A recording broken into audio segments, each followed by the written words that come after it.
Hola, buenas tardes. En este capítulo vamos a hablar sobre uno de los temas más importantes a nivel mundial, el Holocausto, específicamente la solución final. Como todos sabemos, el Holocausto fue la persecución y el asesinato de más de 6 millones de judíos, llevado a cabo por el gobierno nazi y algunos ayudantes, quienes tomaron el poder en Alemania en el 1933.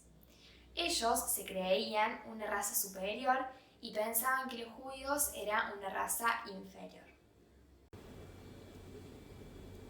Estos alemanes crearon instalaciones en donde detenían y eliminaban no solo a los judíos, sino también homosexuales, gitanos, razas que ellos creían inferiores y que pensaban políticamente distintas.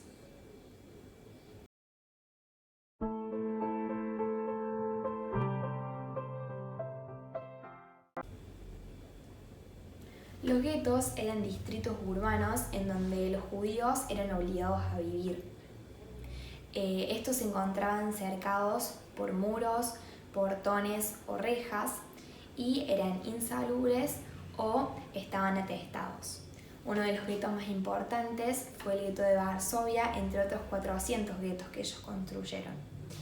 En el gueto de Varsovia fue uno de los más conocidos porque hubo una resistencia por parte de los judíos en la cual murieron 15.000 de ellos y 100 soldados alemanes.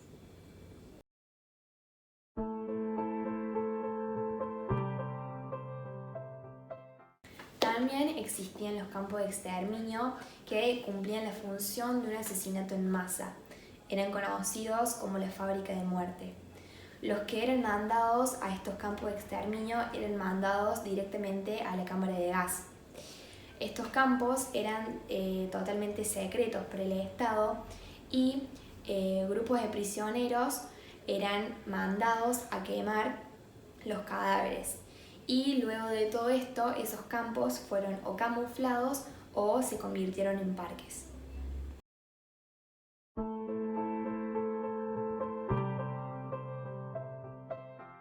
También existían campos de concentración, que estos eran centros de detención y de trabajo. Para conocer más sobre este tema, vamos a escuchar algunos testimonios de personas que sobrevivieron a estos campos. Los burdeles en los campos de concentración empezaron en 1942 en Mauthausen y siguieron en 1943 a donde estábamos nosotras, en Auschwitz. Nos dijeron que si no nos oponíamos y nos trataban bien, íbamos a tener favores. Sin embargo, los soldados eran muy brutos. Y si no moríamos por eso, moríamos por los abortos, porque no nos dejaban quedar embarazadas. Además nos tatuaban la puta del campo, así que cuando volvíamos con nuestras compañeras, éramos molidas a golpes. Éramos grupos de 20 mujeres, custodiadas por una supervisora nazi. También éramos usadas como motivación para homosexuales no judíos, porque Hitler consideraba de que se tenían que purificar esos fenómenos de la sociedad. Estábamos convencidas de que nunca íbamos a salir de ese infierno. Teníamos por lo mínimo 6 hombres por día, la mayoría de ellos soldados, que nos usaban como motivación como para la guerra. Tenía 4 años cuando nos llevaron a mí y a mi familia a un campo de concentración, por el simple hecho de que éramos gitanos. Antes de esto, ya éramos humillados por la sociedad. Yo no podía participar en clase porque no tenía el derecho. Mi papá era un soldado junto con mi tío del ejército alemán, pero fueron expulsados por ser de otra raza. Muy bien no me acuerdo lo que pasamos con mi familia, pero sí me acuerdo cuando mi papá recibió 20 o 30 palazos en la espalda por intentar alimentar a un bebé judío. También recuerdo cuando mujeres embarazadas le sacaban a los bebés de su vientre y los volvían a poner. También recuerdo que fue muy doloroso cuando esterilizaron a mis padres y a mis hermanos. Y además de eso mataron a 36 familiares más. Pero pude rehacer mi vida. Pero si hoy en día me invitan a un campo de concentración, no puedo volver a pisar ahí. Uno de los testimonios más conocidos es el de Ana Frank, quien fue la hija de Otto Frank y Edith Hollander. Ellos vivían en Alemania y eran judíos liberales. El mundo a mi alrededor se vino abajo, y aunque sentí un gran dolor, Alemania ya no era más mi hogar. Nos tuvimos que mudar a Ámsterdam, Holanda, en donde mi padre consiguió el cargo de director en una empresa holandesa, Opekta, de preparación de mermelada. Mi casa estaba ubicada en la plaza Merwedeplein, en donde había muchos refugiados. Asistí a la escuela, como siempre, y en el poco tiempo aprendí holandés. Todos los jóvenes no pertenecientes a las ideologías nazis los hacían asistir los sábados, en donde les enseñaban a odiarnos, a odiarme. Después de mayo de 1940, los buenos tiempos quedaron definitivamente atrás. Luego de mi 10º cumpleaños, el ejército alemán llegó finalmente a Holanda. Cuando mi país adoptó las leyes raciales, nosotros los judíos no podíamos estar juntos, y mucho menos estar con personas no judías. Si nos veían juntos, nos detenían. Los judíos debían llevar una estrella de David, que era una medida antijudía, lo cual los privó de muchísimas libertades.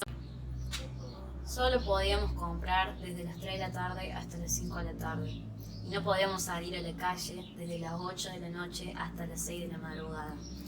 Mi hermana y yo asistíamos a un colegio exclusivamente para judías, el Liceo Judío. Una semana más tarde de que me regalaran un diario para escribir, mi hermana Margot fue citada a los campos de trabajo, y entonces mi familia y yo decidimos escondernos junto con los vampers. Fueron 2 años de encierro, llenos de temor, angustia y aburrimiento. Me angustiaba mucho no poder salir y tenía miedo de salir y que nos detuvieran. El 1 de agosto de 1944 fue el último día que escribí en mi diario, y unos días más tarde mi familia y yo fuimos arrestados. Junto con mi hermana fuimos enviados al campo de concentración en Auschwitz y más tarde a otro. Finalmente, Margot y yo morimos de tifus.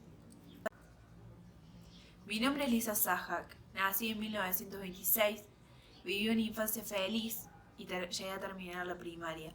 Cuando estalló la Segunda Guerra Mundial y con mi familia tuvimos que irnos a Polonia de refugiados.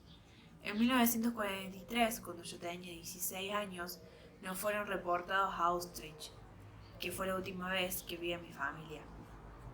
De ahí realmente no tengo muchos recuerdos. Sin embargo, lo que más recuerdo fue el hambre. No me importaba si me golpeaban o los trabajos forzados, o las miradas indecentes de los soldados, y hasta incluso cuando muchas veces me tocaban. Así que hasta el día de hoy no puedo ver que se tire comida, porque en toda esa situación lo que más me dolía era ver los nenes desnutridos y a nosotras trabajando y siguiéndonos pidiéndonos más cuando no nos daban de comer. Finalmente, la solución final sabemos que fue el exterminio y el asesinato de los judíos de Europa, que se dio por gaseamiento, fusilamiento y entre otras muchas más medidas. En este holocausto murieron 6 millones de personas. Todos sabemos de una manera u otra lo que sucedió en esta época tan oscura. Creemos que nos sirve como lección y aprendizaje para que esto nunca más se vuelva a repetir. Con este hecho histórico podemos observar cómo el poder en manos de personas o agrupaciones o sociedades equivocadas pueden llegar a destruirnos. Y no solo eso, también es una manera de entender que la perfección en su totalidad no existe. Todos somos diferentes, todos pensamos distintos y sentimos de otra manera. Nadie es más que nadie y debemos aprender a respetar eso y sacar el máximo de provecho de esa diferencia.